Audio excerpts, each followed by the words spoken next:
You're listening to vNacelle Insights, where we bring you valuable information on accelerating business value, business transitions, employee engagement, visual process mapping, self-awareness, and entrepreneurial excellence.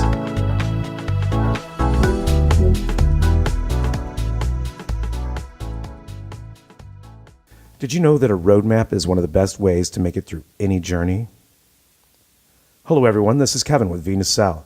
Today we are continuing our 10-part series on the Transition Roadmap Developer called A Transition Roadmap is Your Best Tool. Let's join Elizabeth as she shares today's topic. In our earlier podcast, we talked about two things. We talked about the concept of Google Maps and going on a road trip, right? You have to have a starting point or current position, you have to have a destination, and then you can see the multiple routes that Google Maps might suggest for you, and you pick one and you start on your journey. We also talked about that a transition for a family business especially is a journey and not an event. In this podcast, we're going to talk about a transition roadmap. And what I want you to think about is what that transition roadmap might look like. And also we'll talk a little bit about what goes into a transition roadmap. So in a transition roadmap, we usually use something that looks like a timeline. And the timeline has multiple lines on it. So it'll have owner one, right? What that owner wants and what maybe when they want to go on their next adventure, what some of the milestones are with regard to them transitioning their position, and just some of the things that they want to achieve potentially with the business and also personally on that timeline. We can have more than one owner's timeline, so we can start to see what is going on between owners, and again, when each one of them might want to go on their next adventure to do something a little bit different, or have work by choice, be able to come into the business by choice and not because they have to. So we can have multiple owners. We also can have successors, what they might need to learn in order to take on the business. So what's their development program? And then, of course, we have the business's timeline. So what is going on in the business? Is it growing?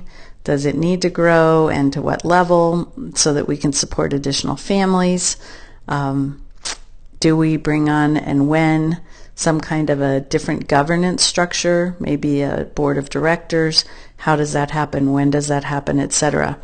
So all of those things are discussed in a roadmap development process, and they're important conversations for you to have, because without them, it's difficult to put the people first.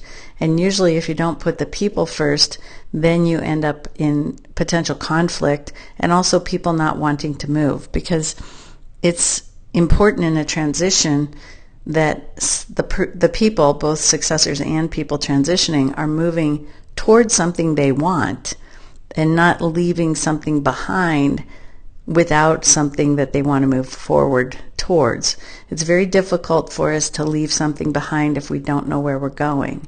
We feel like it's taken away from us, and then we're sad. So in the roadmap, the reason why we like the roadmap is it gives you a lot of ways to communicate a variety of different things happening with different people. It helps you to coordinate that, because nobody gets everything they want in a business transition. We all have to give something up, and we all get things that are important to us. The other thing is we can begin to answer the questions that are important in a transition. And there are 5 questions. So to whom are we going to transition this to or sell it to? For how much? Right? Is it going to be gifted, sold, or what? What are we selling? Sometimes there are multiple businesses or there are buildings and other assets that are involved. So what are we selling at a particular time? What's the plan? And by the way, when are we going to sell that? So ultimately, all the business assets or all the assets are going to get transferred, because we know that we're going to go out either horizontally or vertically, one way or the other. And then the last question is, how are we going to do it? And how is where the lawyers and tax people, tax efficiency, legal people, all of that, those come into play with regard to vehicles that might get us there easier and better. So there are a lot of moving parts in a family business transition or a business transition in general. And what we've found is a transition roadmap is by far the best tool to organize all that information and bring it all together.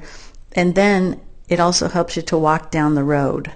So we can have the tough conversations, start walking down the road with everybody aligned, and begin to get to our outcome all along the way, figuring out how to answer those 5 questions. That's all the time we have today. I want to thank everyone on behalf of vNacelle for joining us. For more information on this and the other services provided by vNacelle, please visit our website at www.vnacelle.com.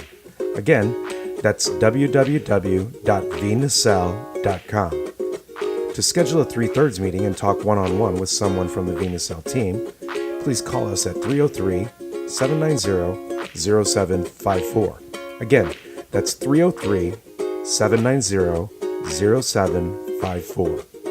Thank you all and have a wonderful day.